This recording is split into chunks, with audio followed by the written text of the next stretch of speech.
Patuloy naman ang pagbuhos ng suporta sa bagong napiling Santo Papa na si Pope Francis.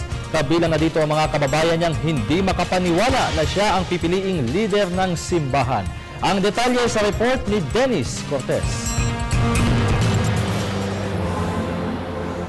Nangibabaw ang pananabik sa St. Peter's Square matapos lumabas ang puting usok sa chimney ng Sistine Chapel bilang hudyat na may bago ng Santo Papa. Kasabay ng tunog ng kampana, hindi magkamaliw ang mga Katoliko na masilayan ng bagong lider ng simbahan. Ang ilan ay napalundag, napaisip at maluha-luha ang inabangan ang pagkakahirang sa bagong lider.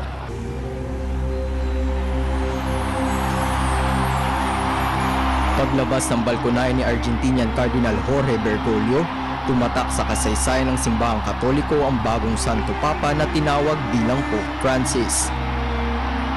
Labis na ikinatuwa ng mga Argentinian ang pagkakapili sa kanilang kababayan.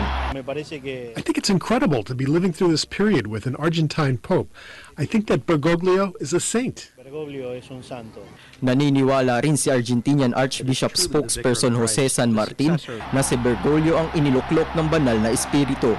In the first place, beyond whether or not it's Bergoglio, it's the presence of a pope in the church that is truly the vicar of Christ, the successor of Peter.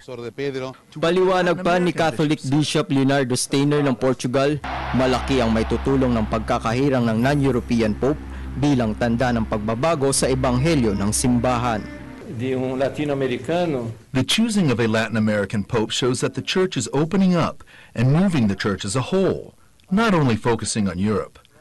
I could feel it at the synod for new evangelization that I was a part of, that the European bishops were paying more attention to what we said, to what the Latin American bishops said. Et Spiritus Sancti, descenda super vos et maniat semper. Para sa Telebisyon ng Bayan, Dennis Cortez.